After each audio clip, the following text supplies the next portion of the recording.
Oh my gosh. Okay, we're live. Welcome to paraglidingtalk.com. I'm your host, Robert Michaels. Glad that you're here.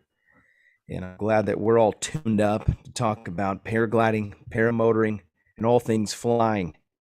Oh, yeah. In moderation tonight, we have Craig Taylor with us. He's been ultra busy the last few weeks. He's had some computer problems, but he got them sorted out, and he's with us tonight, and I'm glad. Also, Anthony Peregringo's with us, and Sean Nasker's in on moderation down in the basement. And also, we have a special guest. Harley Milne is with us tonight. Oh, yeah. We're going to talk about all kinds of great things. Before we go on to the next step of this show, I want to mention just a couple things. Those are the sponsors of the show. A couple of them. One is PPG Smoke. Go check out their website, ppgsmoke.com. Amazing things that they're adding to the flying community. We've got everything from the strobe systems, which, by the way, there's going to be a new update with the strobes. There's a brand new chase cam coming out. The chase cam is going to involve carrying your 360 cam. That's going to be pretty cool. I like the idea of having some three-dimensional stuff going on there. Also, he's got some updates coming very shortly with the headsets. So that's coming soon. Go check out their website, pgsmoke.com. Also, the show's brought to you by paramotorprops.com. You screw up a prop, it happens. I've already blown up a couple of them, and it feels really bad. It does. But the good news is you've got friends in high places, no pun intended. Paramotorprops.com is the website. Go check them out. Reach out to them and let them know that paraglidingtalk.com sent you. Also, the show is brought to you by American Allied Drains and Plumbing. Great plumbing company here locally. If you're in San Diego, or maybe even they might even go to like Oceanside, or maybe just real close to the edge of maybe Orange County. But if you want to get a hold of them, 844-777-9055.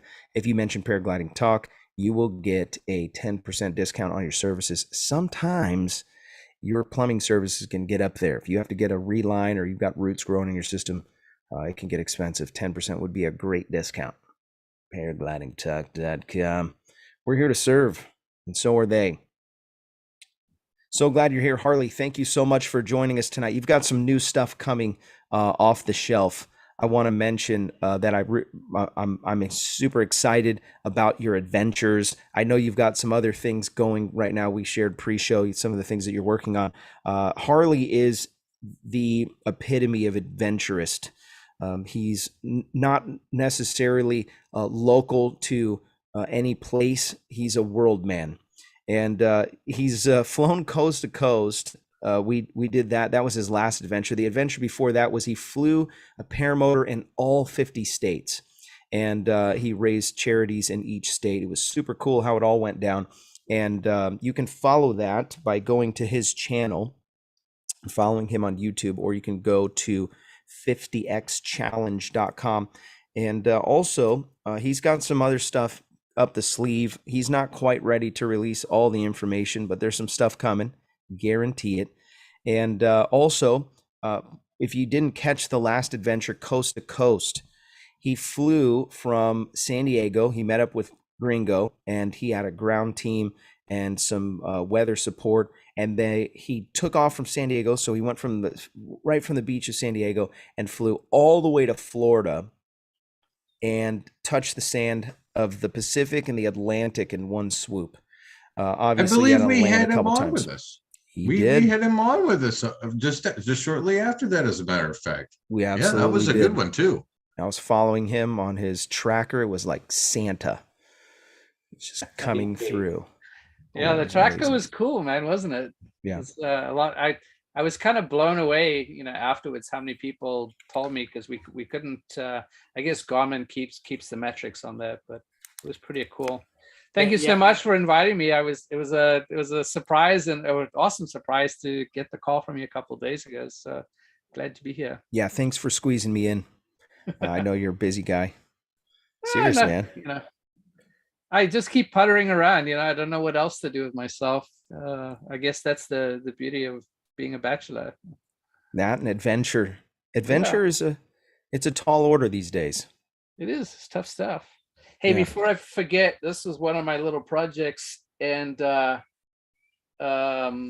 you can give away one tonight if you want. Yes. So I have some branding on a couple of my flight suits that I don't support anymore, and so I needed some new branding, and Oh, that's so cool. I got these patches. This is like 5 inches by 3.5 inches. Comes with the Velcro already, so you can literally stitch that piece onto your flight suit or whatever it is you want to, and then comes right back on. So yeah, give away one Nice. tonight. I got just a couple printed up for myself. They're embroidered, and so I had a couple done for my flight suits, and I'll have a couple that I can I either give like away. it. They I want cost one of me those. like Heck yeah. a few bucks to get them. So Sean literally just put his own name in the wheel right now. That's right. I certainly did. yeah. Well, anyone who wants one can hit me up. We'll get them. They're like I don't know. They cost me like $15 to get made. So I So will for you, totally give one of those away. Absolutely. $45 for you today. You can have one. Easy peasy. yeah, I should be trying to raise money, but I love you guys so much. So definitely give away one. We'll start with one. We'll start with one. Get them all hooked. It's like the first one's free. After that, you're hooked. Yeah. So, Spin it now. Do the spinning now. dude, did you notice that Michael's in the chat? I did. Oh yeah, I see you now. You commented. Yeah, Mike is either Anthony's pseudo account when he wants to win something, so he has 2 chances, or his brother's actually watching. I hope he's actually watching because he's a cool guy. Actually watching. Okay, I really like him. I'm too tired to work 2 accounts right Did now. I tell you guys I found out that my son made a fake Superdell account? You guys know that he made a fake Superdell account so he could troll the chat. This was back in the day, but it's pretty funny. He finally confessed to that. No, I thought it was great. The kid's got a different level of hilarity. So first thing that I want to ask you, are you getting the itch to start a new adventure? Oh my goodness. I've had a horrible itch for over a year now. You know, it's shocking that, you know, really most of the adventure stuff was 2020, right? I started that 50 state in November 2019 and finished that in early June 2020. And then, you know, 4 months later was, you know, 5 months later doing the coast to coast, and that ended in December 2020.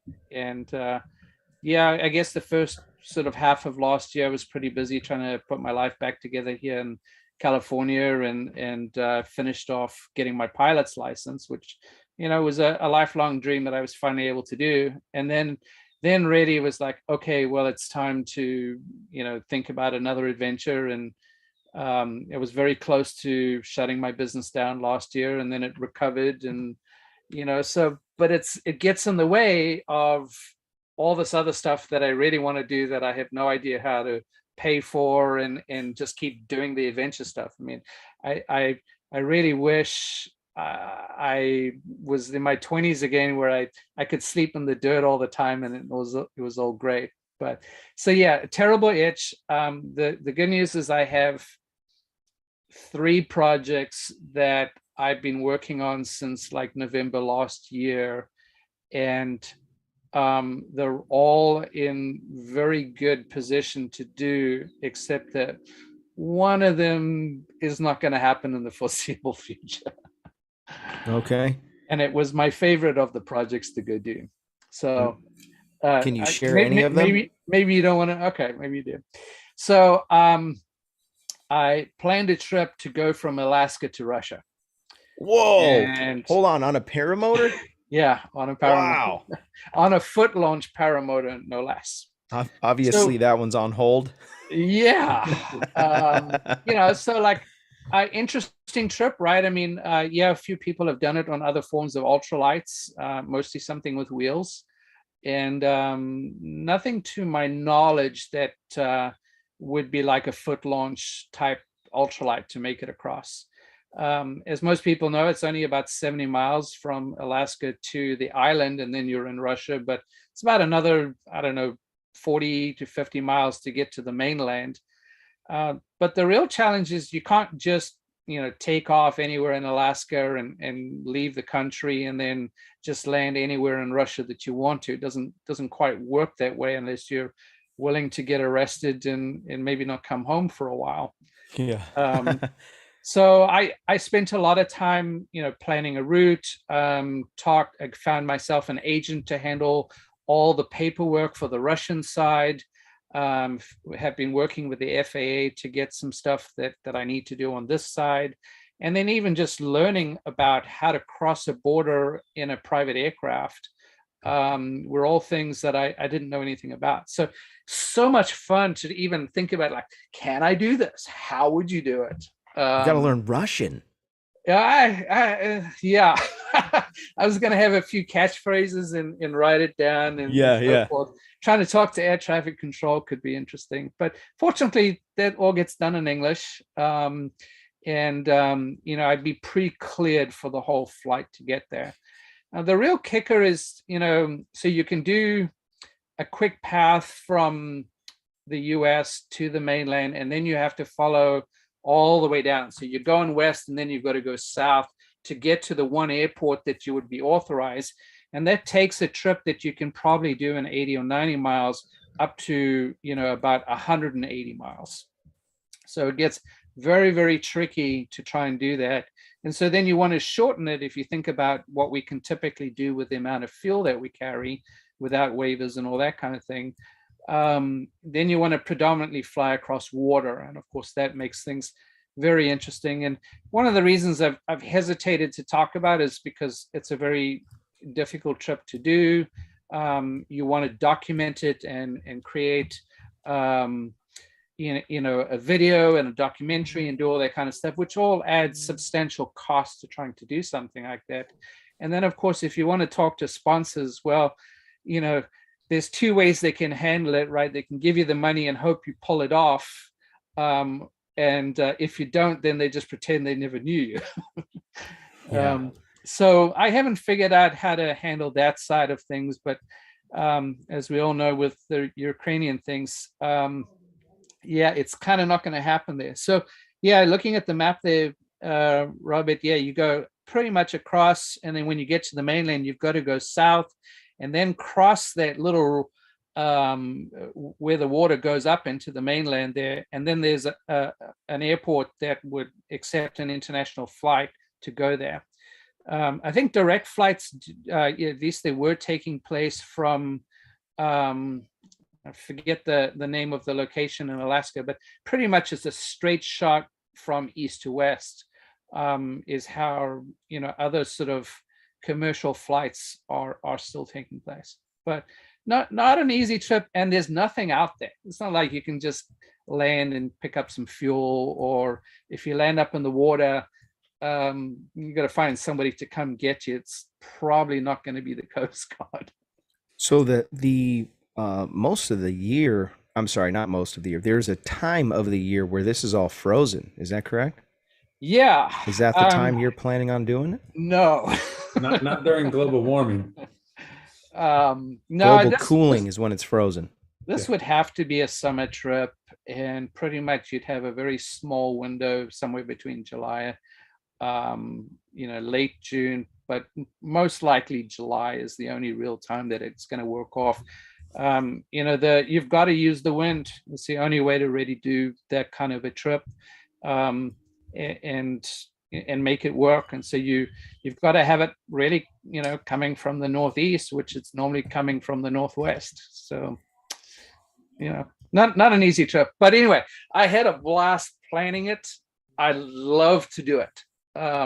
If there's any way I can find a way to go do it, forget about the money, forget about anything else, just to try and pull it off in a paramotor, I think is pretty damn interesting. It's doable right now if you go today. Yeah, actually, that looks like it could work today. It's blowing about 20. It's crosswind, but I So, mean, so go ahead and change the altitude, because I'll bet you if you change it from the surface altitude up to about 5 or 8,000 feet. Oh no, so zoom out on the right hand side, you see that you've got that little thing that says surface, that little tag. If you drag it up, you'll be able to look at what the altitude velocities are on the wind. yeah, I don't use this very often. Yeah, so just you don't have to click down. You see, bring your mouse down from there. You got Oh, that. I Yeah, see there it. you go. Yeah. Just drag that guy up to like 5 or 6,000 Ah, feet. there you go. Now look Oh, at that. yeah. Now That's blowing 20. that's blowing exactly a minimum of what I'd Eh, want. And if you take it up to say 5 or 6,000, maybe even 8,000, then we start to even get better. So, I've had it where you can get 40, 50 mile an hour winds and pull it off on 5 gallons of fuel. Oh yeah, you could cross in a few minutes. You go high enough. What do But we? right now, that weather would be perfect, because I would actually do it where I'd spend more time over the water and carry the risk, go to Yeah, 8,000 feet, maybe even 10,000 feet. that's 9,000 right there. Yeah. So as you see there, right, the wind didn't really get much better. In fact, the Yeah. direction didn't get any better either. So those are some of the things that I look for when I'm deciding on how high to go. If I'm going to get big wind, it's worth going high. If I'm not going to get big wind, it's not worth going high. Crossing water, yeah, typically I want to make the high decision. So when you were on your trip going coast to coast, you were really working the weather to your benefit the whole time. It seemed like that you had a tailwind on most occasions. Sometimes it was um, blowing like 50 or 60 miles an hour. I always wonder when you've got that much movement of the air, is it more turbulent? Is there you search for a smooth layer like you would in an aircraft, and you just kind of roll in that? Are you experiencing shears and weird stuff? I mean, paramotor is I feel like it's such a finicky little thing compared to these giant air masses. Yeah, it's all of those things. You don't want to be too low to the ground, because in most cases you've got more thermic activity, right? So you want to get out of that. Typically, once you get sort of above that 2,500 feet, things typically are starting to smooth out, right? Because you're not getting all the impact from the wind crossing the surface.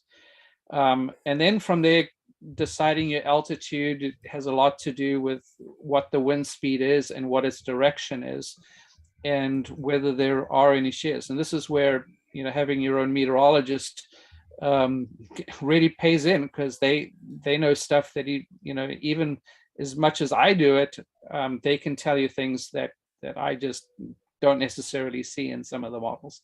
I've learned a lot through general aviation as well, and yeah, shears are bad. Or if you've got a slight crosswind, I mean, in a perfect scenario, the wind is right behind you, but if you've got the wind coming in at an angle behind you, well, it's constantly pushing you off track.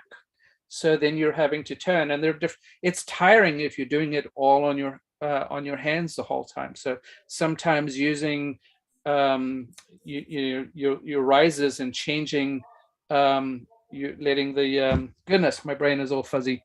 Letting your trimmers out, right, and letting them out in different Oh, lengths uneven. Yeah, that's a great idea. can actually make a very, very big difference to help with fatigue and so forth. Mm. If you've got that slight headwind, or if it's coming more at a cross angle, then you're almost crabbing it the whole way along, and that of course is tough flying, because Mm. it's requiring a lot more input from you as the pilot. You can't just weight shift into it the whole time, and even weight shifting, you can do it for a while, but at some point your back's going to hurt from it. So Yep. you've got to create these balances. Did you ever take big collapses? You ever find some really nasty air along your coast to coast? No, I mean, this is the thing with that kind of planning, right? I mean, I I don't want to be a statistic. I'm trying Yeah. to show in doing these trips that you can plan them and execute them. They're not easy trips. but with the right planning and taking the right precautions, you can do them safely. And quite frankly, anybody could try and do it.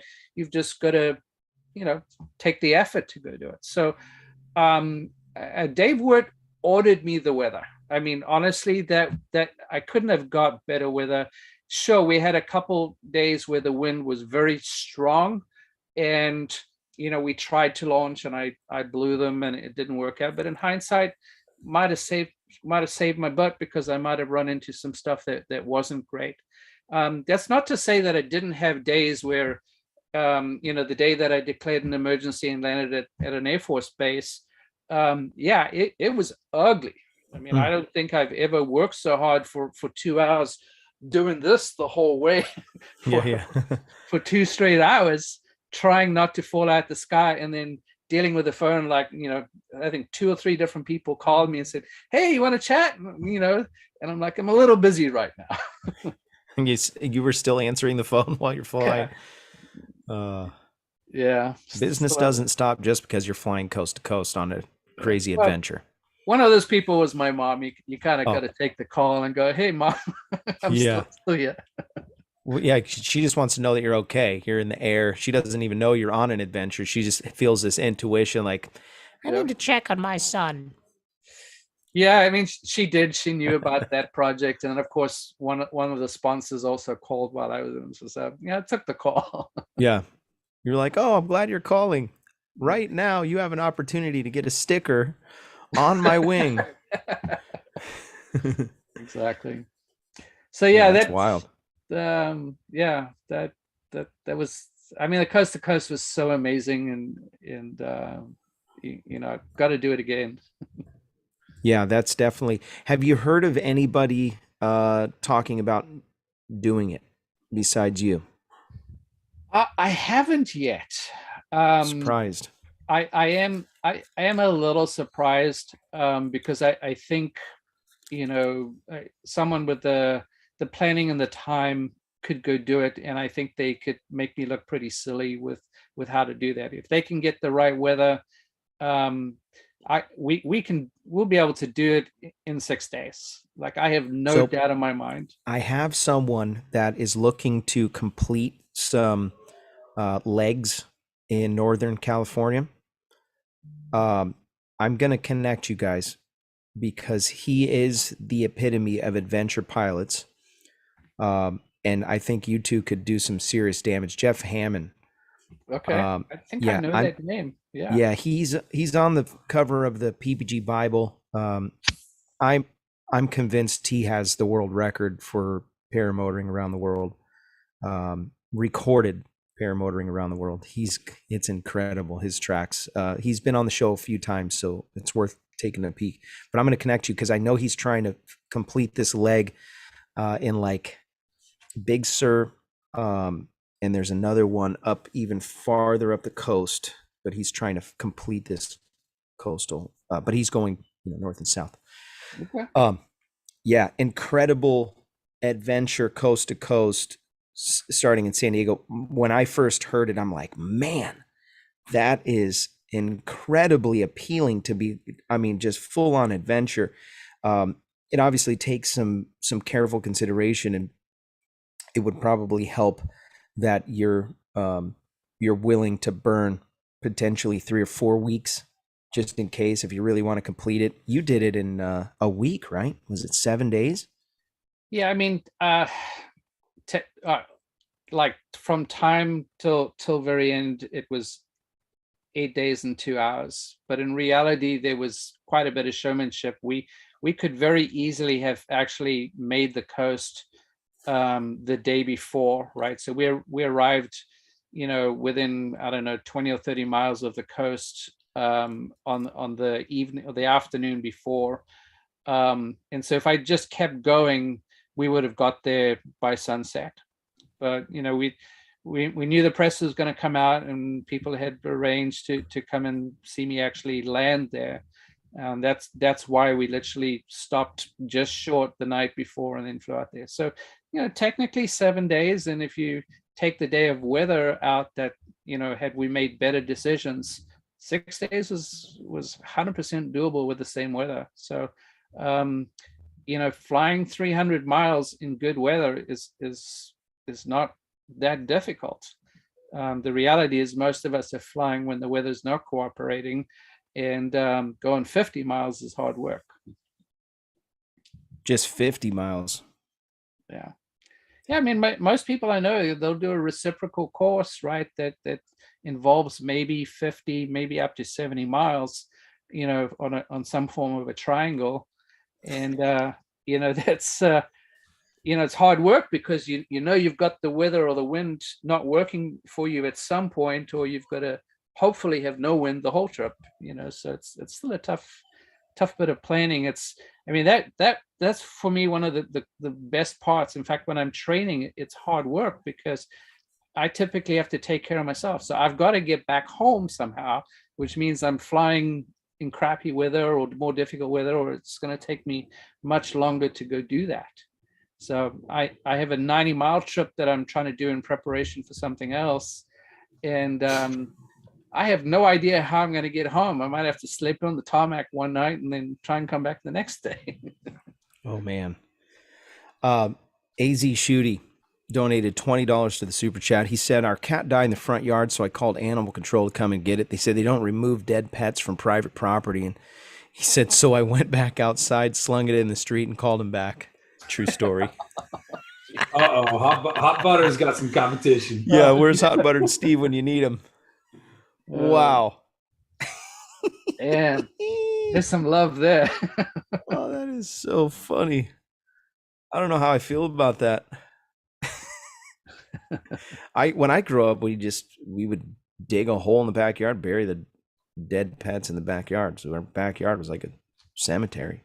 It's kind of a side yard. You didn't go over there. It felt weird going over there. Yeah, but now if you live in the city or something, you can't do that. You got to do call before you dig because you might have gas line or sewage or something. Yeah, they're gonna get some surprises when they dig in that backyard. A few things back there. The worst is when you go on vacation and you got someone else looking after the cat, and they come back and they're not there, but there's this note, and it's like, I'm sorry, your cat died while you were gone, but he's in the freezer now. Oh no, that happened? That actually happened. No, to you? It wasn't my cat, but yeah, it happened to me. Oh my gosh, they put in the freezer? Really? Yeah. Well, what do you do? Yeah. It wasn't like next to the milk or something, right? It's in the freezer. You got chicken nuggets and then you got cat next to the chicken nuggets. A cat bag.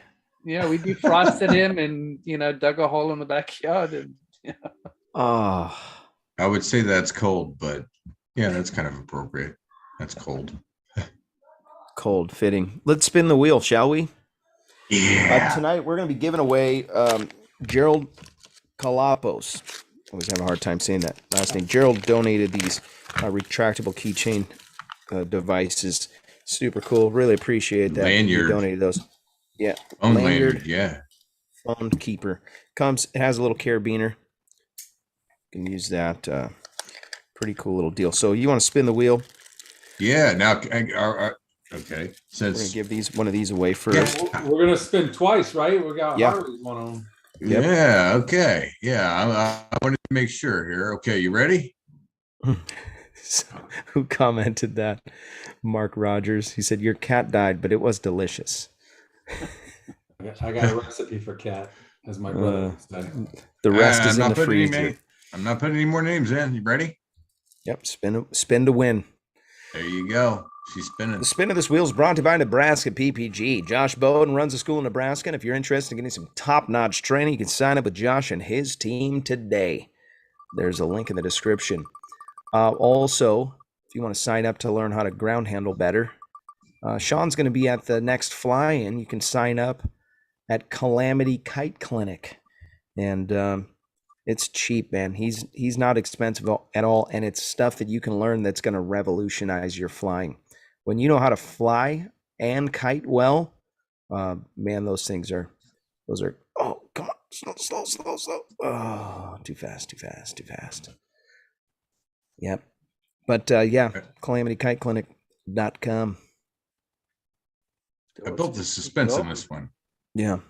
I oiled it very well. You got Craig and Craig back to back. Yes, I do. So that way they know I didn't forget them. Nick Griffith, congratulations, Nick Griffith. Nick Griffith. Winner, chicken dinner. Nick Griffith, if you would reach out to me on the website, paraglidingtalk.com/contact, and send me your address, and I'll ship this retractable keychain device right away. Are you ready, Robert? Yeah, I'm ready. We're going for the second one. All Here right. we go. Let it rip. The spin of this wheel is brought to you by maxacro.com.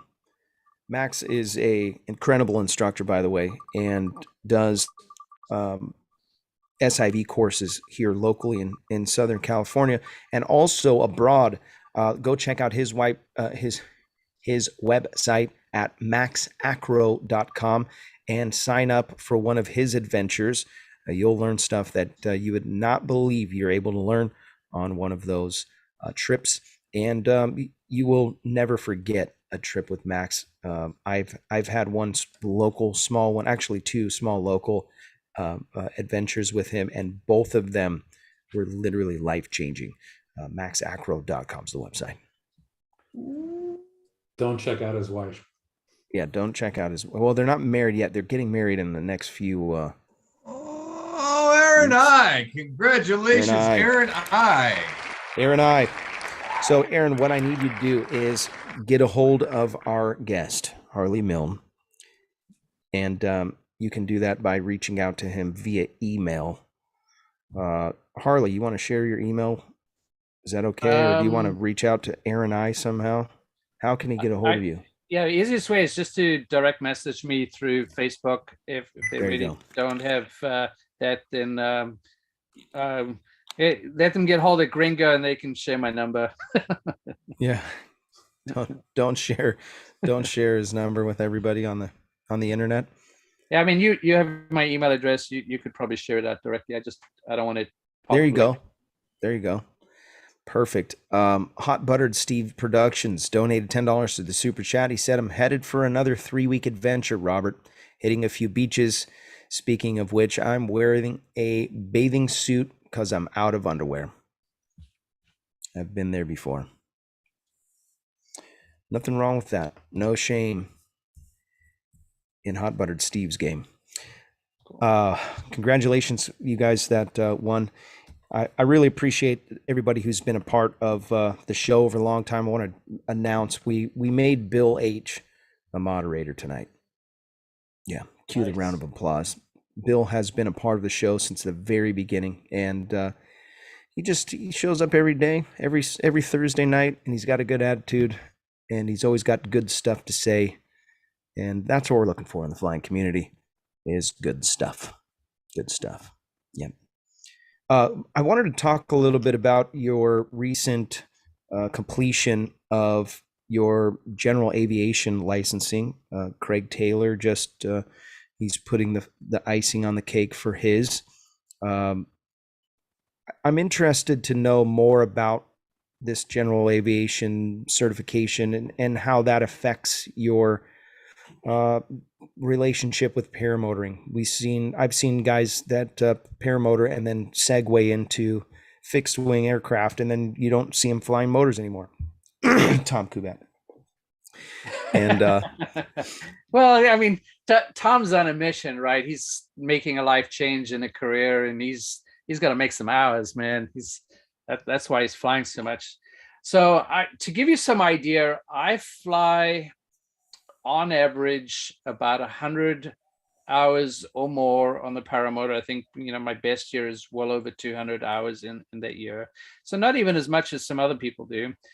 General aviation, I'm trying to make sure that I fly about 100 hours a year, and then I fly drones for a living, and on average that works out 100 to 200 hours a year. So I'm spending a lot of time flying lots of different things, and they all take different skills, and they all take a huge amount of different kinds of work. And what I really appreciate about paramotoring, and it just it's one of my favorite things.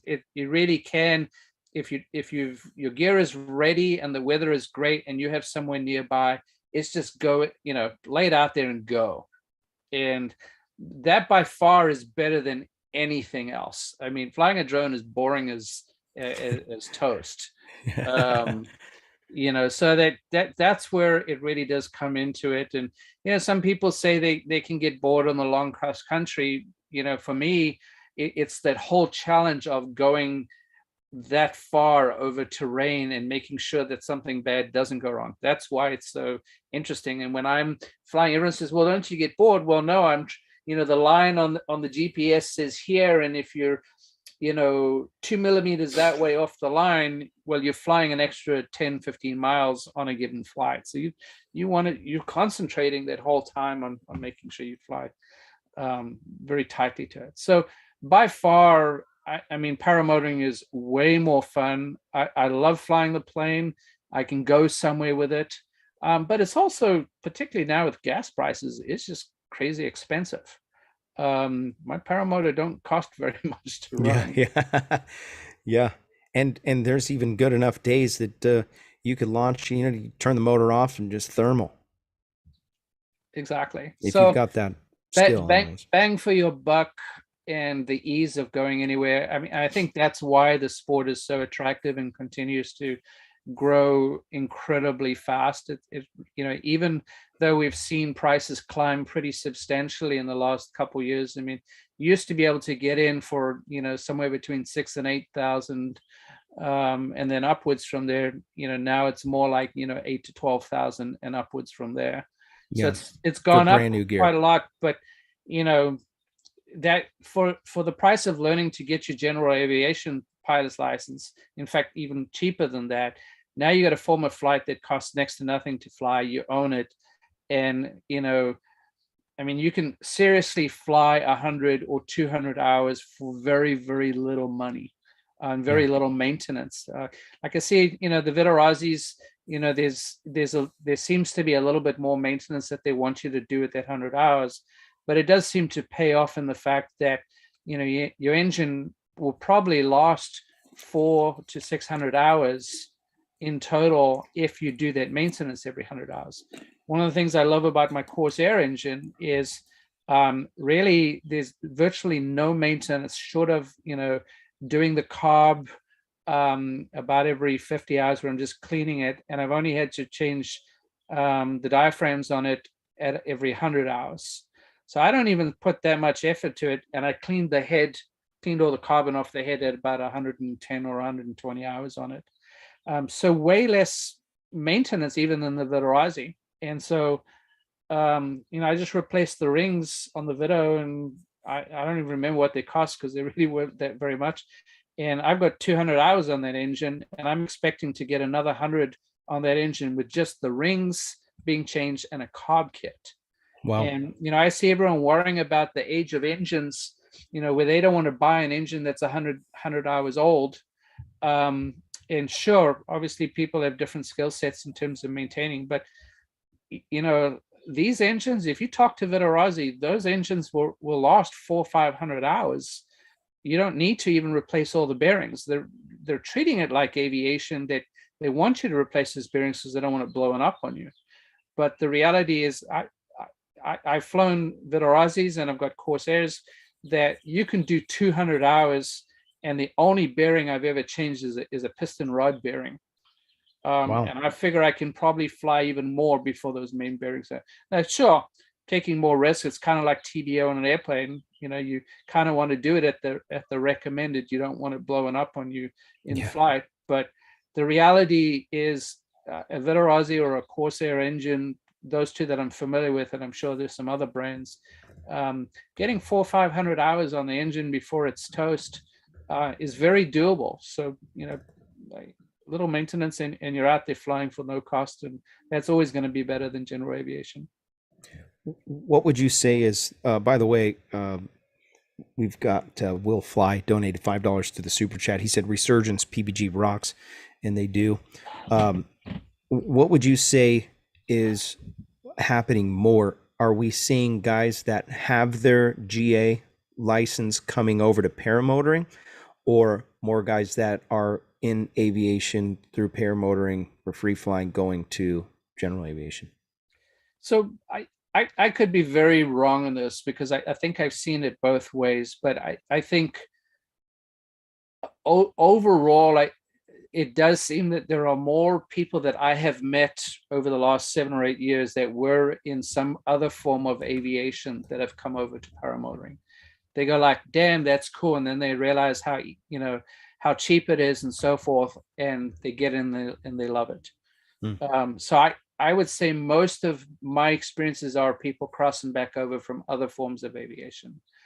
But I think there are people, that have had an idea, they've wanted to fly other things, they get into paramotoring because it's not cost prohibitive, and then one day they discover that, I can actually do this general aviation thing and it's worthwhile. I think the big challenge that I have with general aviation, particularly because at the club that I'm flying at, I fly 2 different types of aircraft. And the computer doesn't know which aircraft I flew last. It just knows the last date that I flew. And so the club has rules where I have to fly quite frequently and in the most advanced aircraft to make sure that I maintain my currencies.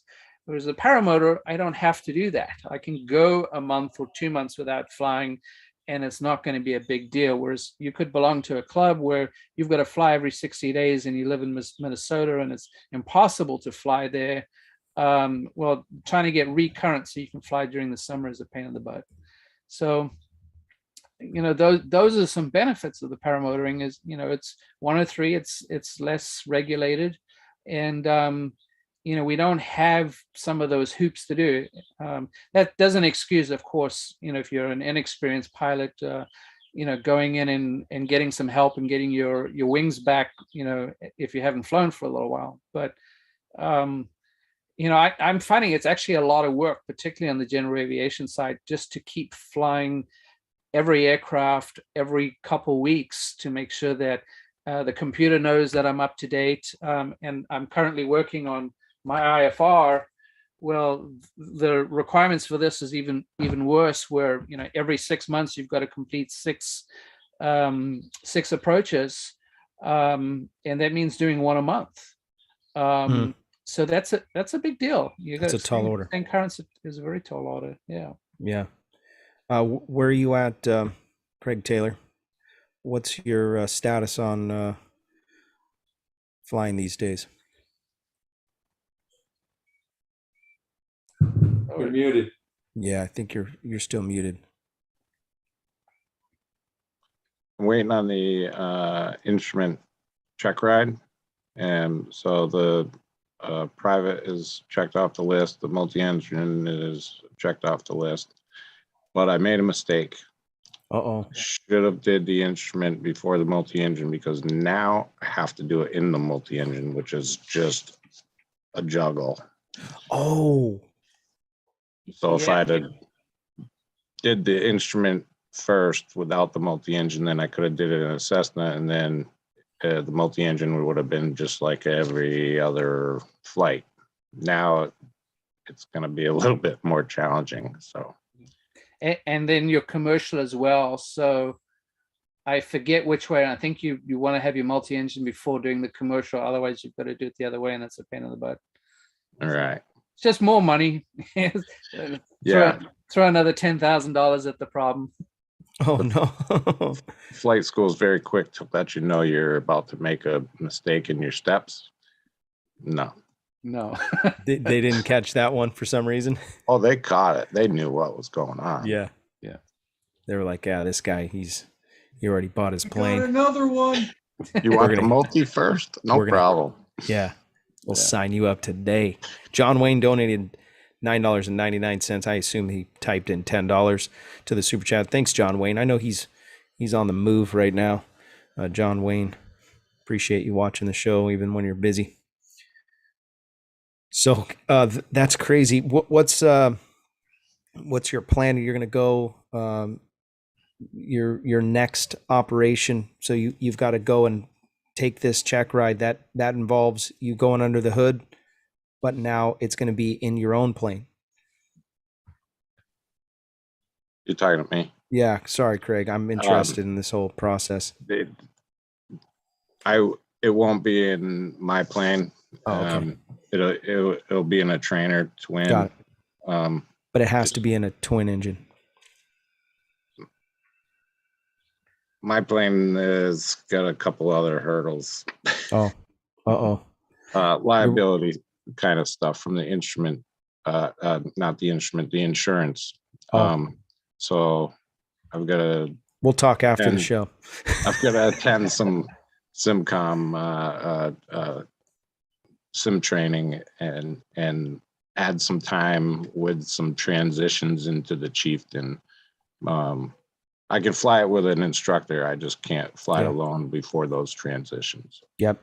And the wife doesn't know nothing about this, so it's fine. We'll keep it a secret. She loves flying. Does she? No, she doesn't. Oh no. So Harley, where are you at on the spectrum? Are you able to fly instrument? So I'm working on it. Right now I'm just struggling like I always do. I'm not really much of a bookworm, and got to pass the ground school exam, and then the rest should go pretty straightforward. I seem to pick that up and finish my approaches. I've got one 250-mile cross country to get done, and then finish working on the approaches. So that once I passed the ground school exam and I finished all the material, and you take these pre-tests, and I keep scoring in the 70s, and you need to be scoring like 90 to make sure you actually pass the real thing. So I got some work to do, and I don't have any hair because I pulled it all out trying to get through this. And I'll mention this little statistic. There are actually less IFR certified people in the world than there are doctors. So it's a pretty small community. Wow. Maybe a little bit bigger than paramotors, but yeah, it's a skill. David Wolf donated $5 to the super chat. He said, "I'm paying Harley back for lunch. If he forgot about said incident, then Robert can take Gringo out for a taco." You know what?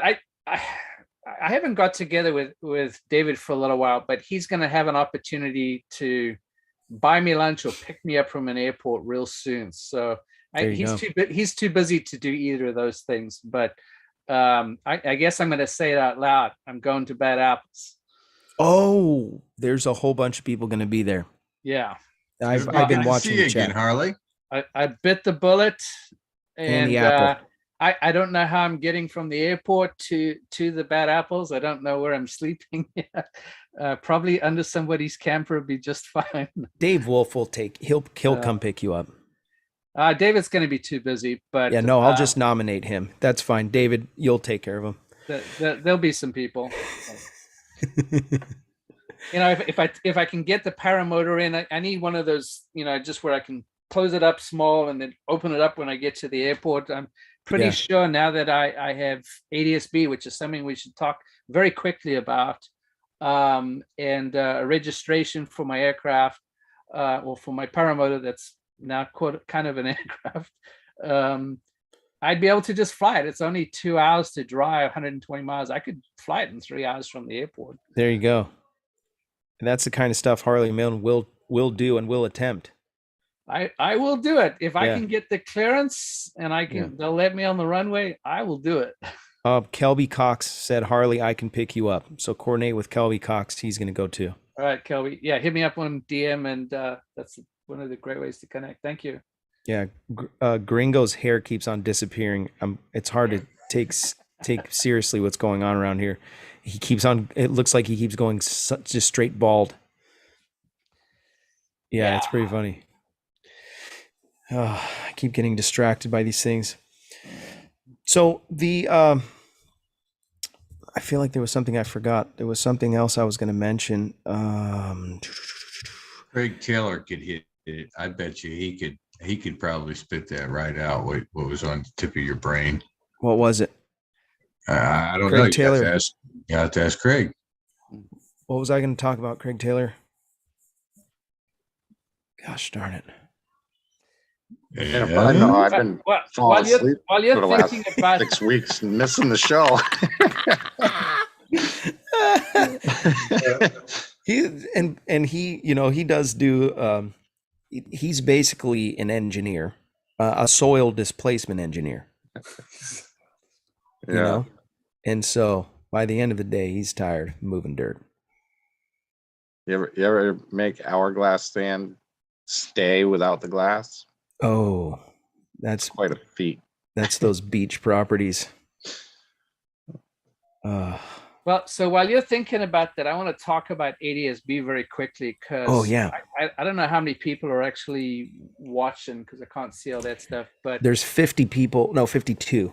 Very cool. So I forget, I was on another show a while back and we talked very briefly about ADS-B, but there have been some very good developments where if you've never heard of this company, you should definitely go look it up. They're called Avionics or UV Avionics, and they produce all kinds of ADS-B and some other products for drones and for aircraft. And like me, who fly at high altitude, we have some interest in being seen through ADS-B, and trying to find a solution that is legal and can work is a bit of a challenge. And I had worked with UV Avionics back in 2020, and then more recently, Mark Ingman and Shatter, and of course our esteemed Jeff Gowen got together, and they've been working that angle and actually got some products that they've been testing. And so I think we're getting pretty close to having something that can fit in the palm of your hand that you can take with you on your paramotor and turn it on and actually be visible to other aircraft and air traffic control. Now, it's not cheap, and that's going to be the big drawback. We're not talking about something that's as cheap as maybe $450 for an ADS-B out solution, but for people who are doing these trips where they're going to be high or flying long distances and or fly near congested airspace, who want that extra level of protection, ADS-B out capability is almost becoming an essential, certainly recommended, and it's going to continue to be optional. So I think keep looking out there. It's UV. So I always pronounce it as U Avionics. Yeah. And that's who I'm working with. That's who Mark's been working with, and Jeff Gowen. So Craig put a link in the description or in the chat. Yeah, awesome. There's a product called the Ping 2020i, which is pretty much where it's at right now. It's about a $2,000 unit. Oh my gosh. Yeah, it's a chunk of change, but if your life is worth more than that, I don't know if mine is, but I'm more worried about getting somebody else hurt because I'm flying high, right? So being seen so other people can avoid me being the idiot is the basic idea. And this is mainly for drones, right? And that product was originally designed for drones, and that's their primary market. But Mark Ingman and Jeff Gowen actually tested this product specifically for ultralights and for 103. And it actually worked pretty damn well. The FAA, there's some documentation that's been put together, and they've been working through the FAA to actually use this product. And I wouldn't go so far as to say that we have a solid blessing yet, but I would say in the very near future, there'll be more discussion, or at least more information coming out on this. I did ask Jeff and Mr. Nisheta if we would maybe do an article on the USPPA and maybe even consider EAA for doing that. So it's a great opportunity for those of you who want to, and obviously the sticker tag doesn't bite you, add some additional safety. And this looks like it's going to be the product that will become recommended for people to leverage. I have much greater needs for some of the stuff where I'm going across, to another country, or I'm flying, much bigger distances and so forth. I have something that I'm busy working through with them to try and get something that's even more robust. It's a lot more expensive, so a bit more challenging to go down that path. But I thought I would just mention it because it's been a very interesting development, particularly since the incident in Texas back in, I don't know, December last year. Yeah. I know there was a lot of interest in the forums and so forth. So I thought, this is a great opportunity just to talk about that. There are a bunch of people working through with the right kinds of people like the FAA and Uvionics to try and find a product that is suitable for what we're trying to do. And of course, as more people try and get them, maybe the price point will get even better. But at the very least, it's a solution that if you're looking for something to add safety to the kinds of altitude you do, or the kinds of flying you do in busy airspace, being seen by other pilots is a nice thing to have. Yeah. That's probably the best way to put it. Especially if you're going to be in areas where you're going to have a visitation possibly. Yeah, we fly across, we free fly many times across the valley here in Blossom. And every once in a while you get a helicopter that'll fly under you. And it's always, it just happened actually. The last video I posted, it happened while we were flying back from El Cap. Yeah, I know that there's a lot of work to be done in the ADSB. I mean, making them, I don't think is very complicated for the most part. A lot of the guys are just, raspberry and then a couple other little components. But when you get something that's ready to go in front of the authorities, you have to present something that is robust, that is also going to potentially line the pockets of the right people. So you can't just offer something that, this works. Well, great, but does it fit in politically as well? There's going to be that aspect, and then I mean it's complex because there are some, there's is it ACs, right? Advisories that have been out there that have to be followed by the manufacturers of these products. Yeah. There's the FCC and sort of radio licensing. There's congestion around the 2 channels that we leverage. It's 20 watt. Yeah, I mean it's not a simple solution. And even then, this particular product only puts out a certain amount of wattage, so it's not as powerful as, say, one that might be used in general aviation. But anything that we can leverage as an add-on optionally and can make your life safer, and you choose to do it, I think that's a great stem. Yeah. Will Fly asked the question. He said, "What fly-ins is Harley going to go to this year?" We got Bad Apples on the list already. Yeah, so I got Bad Apples. I think the other one, it's not so much a fly-in, but I'm going to go out to Oshkosh, and I think that's probably the other announcement that I've been working on and kept pretty quiet because I'm not even sure I can pull it off. But yeah. I'm going to fly Sonoma to Oshkosh, which is once again 2,200 miles. Oh, here's the kicker. I'm doing it without a team this time. I'm doing it 100% unsupported, flying airport to airport, carry my own oil, and try. The other thing that makes it so incredibly difficult is with be crossing the Tahoe Mountains at over 12,000. I think they said 11,000, and then there's the Utah Mountains right behind that. So the first 3, 4, maybe up to 5 days could be absolutely horrific. Yeah. It would be difficult with a team, and I'm not even sure that I can pull this off. Wow. But I'm the one guy that's probably going to try and might get scraped off the side of somewhere. But I have a plan, and there's some secrets to trying to make this work. For those that are going to Bad Apples, hit me up. I'll talk about it. All right. There's a lot of planning. I've been very quiet about it because I really wanted to do the Russia trip. Yeah. And I have a third thing that I'm working on, which if I fly from Sonoma to Oshkosh, flying across a big water expanse is going to be peanuts off to that. So I'm going to figure out how to make the water expanse thing happen first before trying to do this next trip. Nice. If I'm honest about it, it's a scary trip.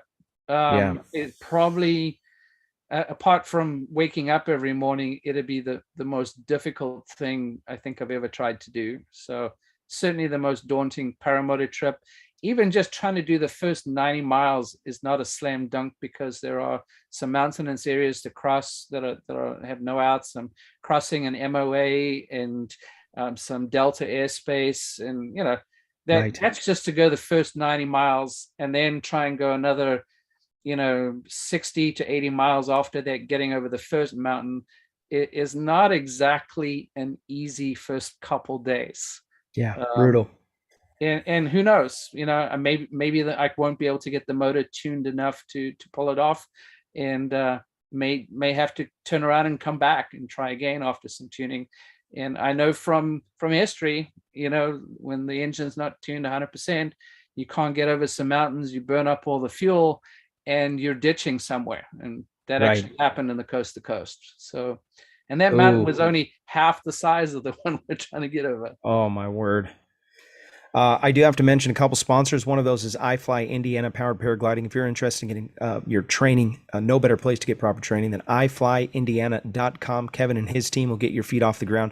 This show is also brought to you by Lone Star Paramotor. If you're in the Lone Star state of Texas, you can reach out to Ron Turan and his team for world-class training. Their website is lonestarparamotor.com. Also, the show is brought to you by Resurgence PPG. If you're interested in supporting our men and women of uniform, you make a tax-deductible donation to resurgencepppg.com. And by donating, you're sponsoring those who have put their lives on the line for your freedom. You can reach out to Todd Scandrett at resurgencepppg.com. Again, this is a 501c3, so taxes are helped in this arena. Really appreciate you coming on the show, Harley. Amazing. Just super stoked about your adventures. Maybe when we get closer to the next one, we'll have you on again and try to rally the troops. And thank you again for making time. Moderators, Sean Nafsker, thank you for spinning the wheel. Anthony Peregringo, thank you, Craig Taylor. I'm so glad that you got to make it on the show tonight. And thank you for what you do. You guys are awesome. We're going to go to the after show. And so if you want to join the after show, just put your email in the chat and we'll send you an invite, and we'll have a great time in the after show. So thanks for watching. And if I don't see you on the air, I'll see you in there. We'll see you on the next one. Have a great night.